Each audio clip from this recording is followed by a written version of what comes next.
Nikon 35mm roll of film. It's made by Kodak, and there's lots of numbers on it that I'm going to tell you what they all mean. So today my video is going to be all about 35mm film and how to load it in your 35mm camera. Alright guys, when you get the film from the store, it'll come in a little box. It'll have this inside of it. Open that up and it'll have a little tail. You may think, oh no, somebody's already opened my film. No, that's totally fine. It's supposed to be there. This happens to be Kodak 400 color film, 24 exposures, process C41. The main number is probably listed on there twice, like it is here, 400, 400. That's the ISO level. The ISO of your film determines how sensitive your film is to light. So the higher the ISO, the better night pictures it'll take without using a tripod, or low light situation pictures. Basically you won't have to have the shutter open as long, which reduces vibration, things like that. Alright, 24 exposures on the film is pretty standard. I've got this other film over here. It's called Kodak Technical Pan film. I don't even think they make it anymore, but it's got 36 exposures, which is good. There's 12 more shots. That's quite a bit. This film was, I don't know, roughly, I think it was like $3. It's pretty cheap. Or you can get a 4-pack for like 10 at CVS or whatever. The process on the film is C41, which is pretty standard as well. Most photo shops, or actually all photo shops will do C41. I mean, most drugstores with the photo center, Walgreens or CVS will do C41. What they won't do is something like this same film, which is TP135-36. And I already tried to take it into CVS and they said they couldn't do it, they didn't have the right machines.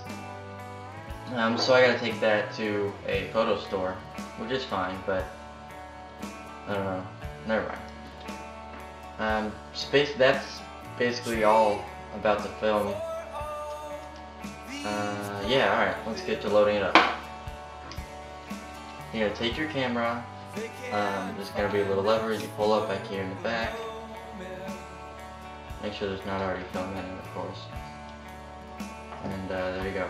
These metal silver rods right here, don't ever touch those. If you touch them, oil will accumulate and then it'll cause the film to not advance properly. You're going to put the film in there with the notch down, just like that, okay? But we're not going to do that. You're going to pull a little bit out, probably, that much is probably good. Then over here on this side, it's got a little movie thingy, okay? It's going to have arrows in there that move that way. And you're going to find one of these slots, okay? And you're going to put the film right inside there. Just slide it in there. Like such as. I don't know how far professionally you're supposed to slide it in there. I just kind of put it in there until it stops going in there anymore.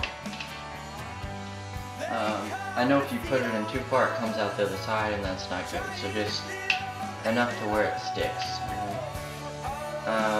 Then there's these little notches right here. Okay, and you're gonna make sure they line up right with the film, so that the notches go through there, and when it goes through, it'll pull the film across. Okay, and you're gonna pull that over. And then it should be set, alright? You close it, push this thing down, and you're going to pull the lever out a little bit, and then twist it clockwise to tighten the film up. Hear it? Don't do it too much. Oh, that's probably good right there. And then what you do is you set the ISO ring to whatever your film's at. So I set mine to 400, and then your camera will say S. You gotta advance it. There's gonna be 2 notches before 1. Okay, so I gotta do it one more time before it gets to 1. Actually, 2 more times before it gets to 1. When you're advancing the film, if this thing isn't moving, see how it's spinning like that, then you did it wrong, okay? My first roll of film, I didn't put it in far enough. I just kind of set it in there, and it wasn't even aligned with those notches, so it wasn't pulling the film all the way across. It wasn't moving that.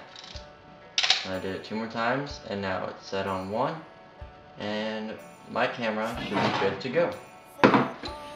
Alright, so that's pretty much it for loading film, and if you have any more questions on what types of film you should get for your camera, film sizes, and how to load it into your camera, just either comment or send me a message, and make sure to subscribe.